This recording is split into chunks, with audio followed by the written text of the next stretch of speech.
Good evening and welcome back to Digital Deceptions, where we cut through the noise and expose the narratives shaping our world. Tonight's top story comes out of Minnesota, where a deadly encounter involving federal immigration agents has ignited outrage, political backlash, and a wave of unanswered questions. According to early reports, an operation conducted by Immigration and Custom Enforcement ICE ended in the death of a U.S. citizen. The incident has triggered immediate public fury, with community leaders, civil rights activists, and local residents demanding transparency and accountability. So I'm going to play you a couple clips real quick of what's going on. Get the fuck out of our neighborhood!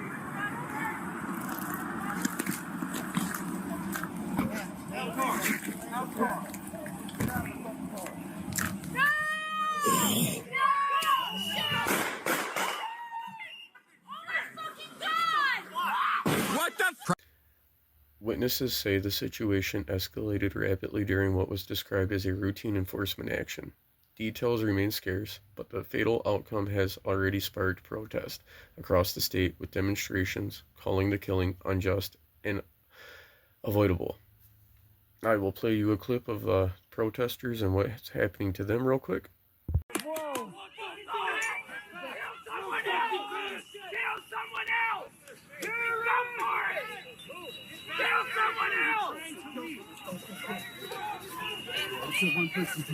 City, and I have a message for ICE. To ICE, get the fuck out of Minneapolis. So they are already trying to spin this as an action of self-defense. Having seen the video of myself, I want to tell everybody directly, that is bullshit. This was an agent recklessly using power that resulted in somebody dying, getting killed. So we're continuing to track this developing story and bring you updates as new information emerges. For now, one thing is clear: Minnesota is shaken, the nation is watching, and the debate over federal enforcement powers has entered a new and violent chapter. This is Digital Deception. Stay sharp, stay questioning, and stay informed.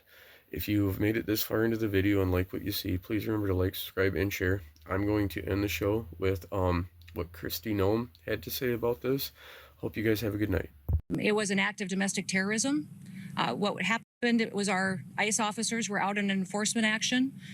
They got stuck in the snow because of the adverse weather that is in Minneapolis. They were attempting to push out their vehicle, and a woman attacked them and those surrounding them and attempted to run them over and ram them with her vehicle. An officer of ours acted quickly and defensively shot to protect himself and the people around him.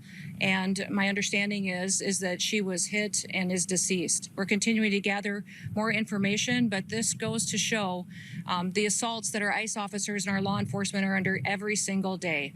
These vehicle rammings are domestic acts of terrorism.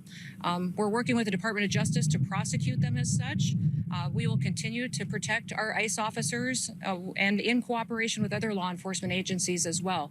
You've seen me in the last couple of days deploy over 2,000 more officers to the Minneapolis area. And in the last 2 days, we've more without fear. Yes. Business owners across the Rio Grande Valley told me they're concerned about some of the sweeping ICE raids on work sites, particularly in construction, where sometimes workers with legal status are being kind of swept up in the process, delaying projects and hurting our economy. What is your message to these businesses? Well, that's simply not happening.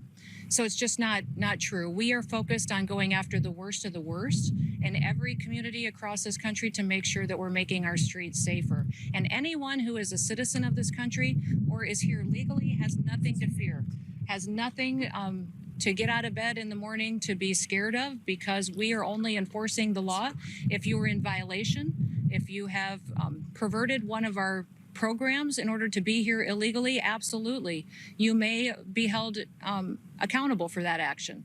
But that individual and those businesses don't have anything to fear if they're following the law.